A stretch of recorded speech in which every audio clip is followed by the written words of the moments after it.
Hi, my name is Sarah Holland, and I am doing my presentation on Chapter 9, which is Radio Broadcasting for COMS 532. The first slide in my PowerPoint is just an overview of what I will be talking about. First of all, I'll define what is radio broadcasting, what is the main topic of this chapter. Then I'll go into the background, the changes that it has seen, the positive and negative impacts of technology, and also the current status that it holds, and then finally, what is to come? What does the future hold for radio broadcasting? Radio broadcasting, obviously we all know what that is in general. We have radios in our cars, on our stereos. The typical AM, FM radio is what we're used to. We've all grown up with it. We know what it is. But we also know that it is slightly changing and updating and improving. Grant and Meadows define it as, quote, radio has become a generic term for audio entertainment supplied by terrestrial broadcast frequency, satellite, internet streaming, cell phones, and portable digital media players.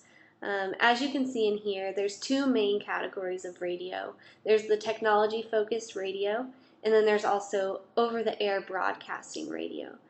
Technology-focused radio is the up-and-coming aspects such as Pandora, HD radio, or even Spotify and things like that.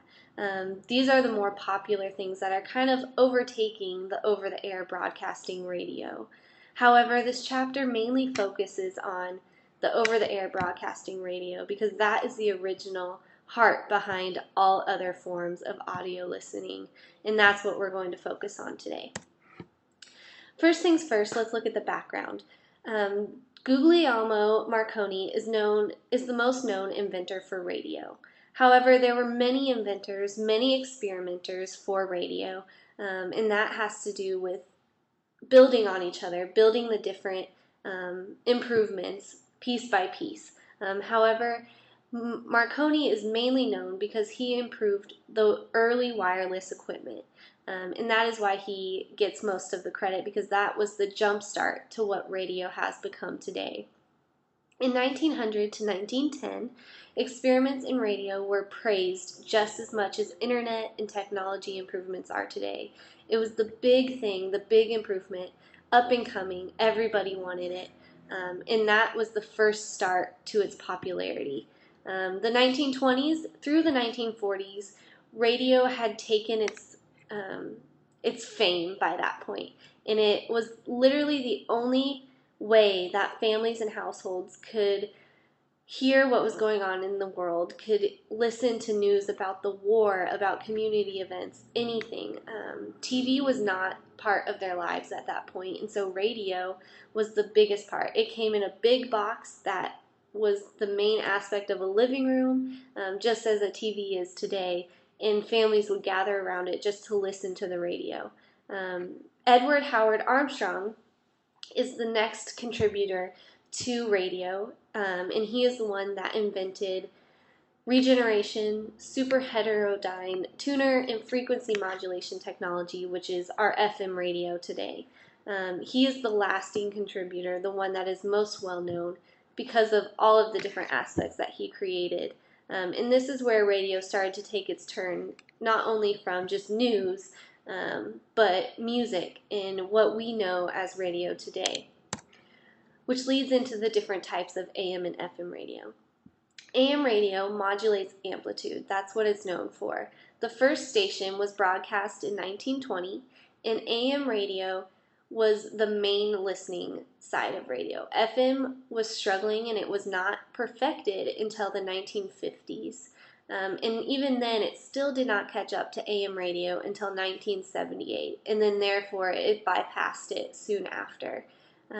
However, FM radio has had its struggles in these recent past years. Radio started its slow decrease in popularity with the introduction of first 45 RPM records.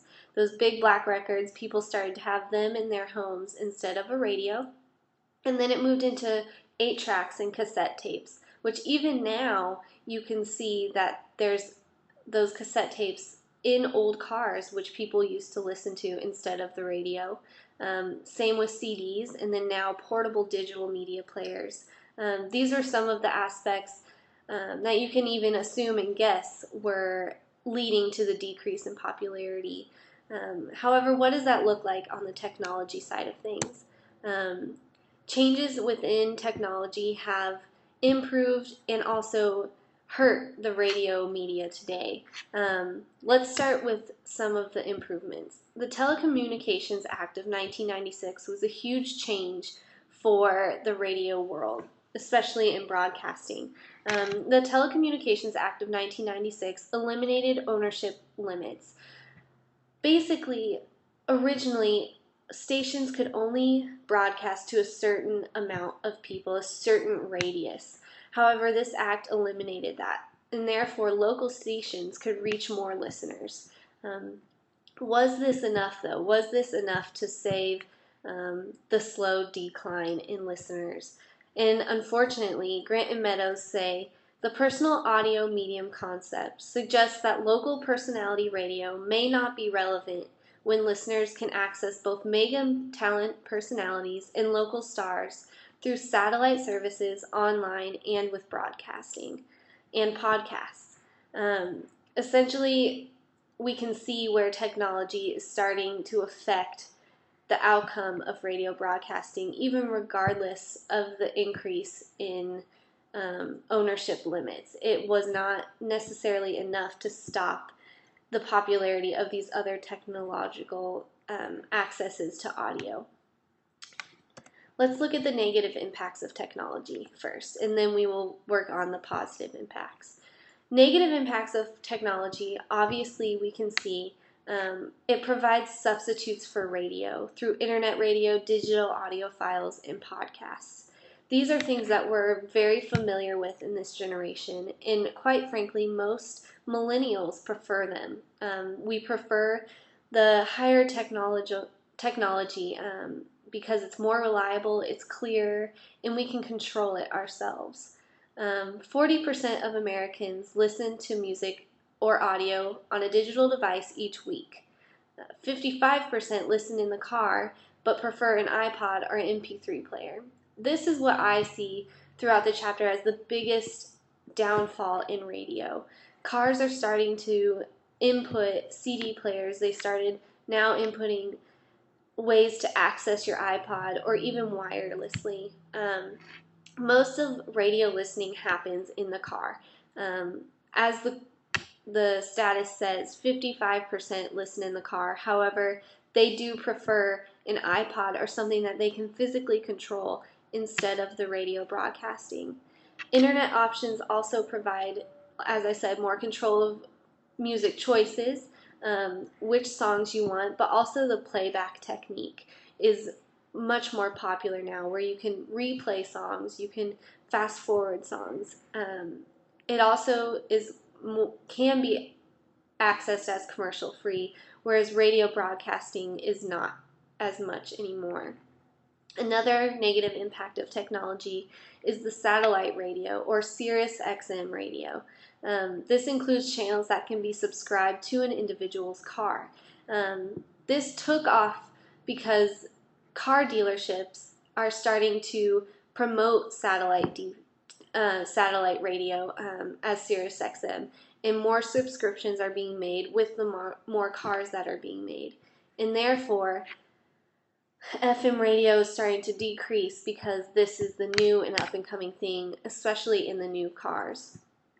Another aspect that have made a negative impact that was tried was people tried to put FM radio onto smartphones so that there was that option that maybe would cross over. However, this failed and it is not as popular as they would have hoped. However, there are some positive impacts of technology for FM radio. Low power FM stations are growing in reaching their listeners. Basically, low power stations, the Local Community Radio Act of 2010 eliminated the limit on stations' power level. There were main stations which had a great radius of power, and then there were local stations who were limited on reaching listeners because of that main station. However, that was eliminated, and so now with low power FM, the community can broadcast in a wider range.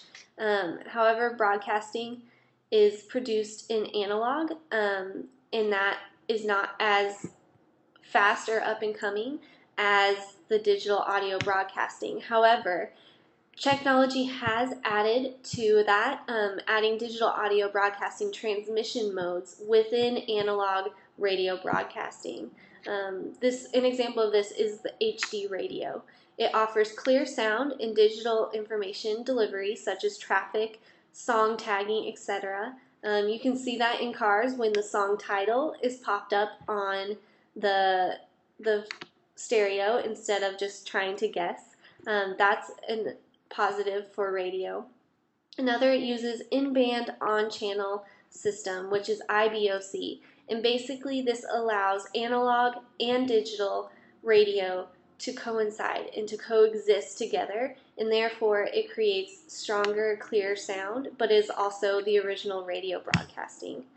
Another aspect that was improved through positive impacts of technology is called Eureka 147 system. This system is growing in 14 other countries other than the United States. It's kind of like a satellite radio, but it's more HD, and it also does not coincide with AM/FM, which is why the US has rejected it because of the traditional love for AM/FM. So you can see that it's not completely dying, but it is decreasing. Let's go into the current status. The current status of AM/FM radio, or radio broadcasting, is still very, very good and popular, which is kind of confusing when you think about all of the negative statistics I just gave you. However, the radio is free and it's traditional, and that's why it keeps going. Each week, about 241 million people listen to the radio. In 2013, $17.63 billion were spent on advertising through the radio. If radio was not reaching people, I don't believe companies would spend their money on advertisements for the radio, but they still do, so it is still effective. Also, 800 million radios are estimated to still be in use in households in the U.S. This is likely to decline, however, it has still seen a great presence. Also, 93% of the population is reached through radio. This is a huge number. In addition to these technology improvements, in addition to online internet radio, the original radio broadcasting is still very present. However, what is to come? What are we looking at? We can't rely on radio broadcasting as existing forever as technology improves. This is my last point. Digital radio technology could increase relevancy of the radio. However, that is not enough. The ability to store and transfer music is a threat as technology increases in automobiles especially. Storing and playback digital music is going to take the high road versus random radio broadcasting. The last concept is localism. Localism was a strength for radio in the broadcasting realm in communities. However, it is threatened by papers and blogs and other online sources that are easily accessed and saved and sent on. This is the new age, and this is the new generation where radio broadcasting is still very present, is still very effective, but how long will it last? And therefore my question is radio broadcasting still relevant in this day and age? What are the benefits of it compared to online sources? Where can it pull through? What are the benefits that it can show to stay popular, to stay relevant? And that is my presentation for you. I hope you enjoyed it. Thank you.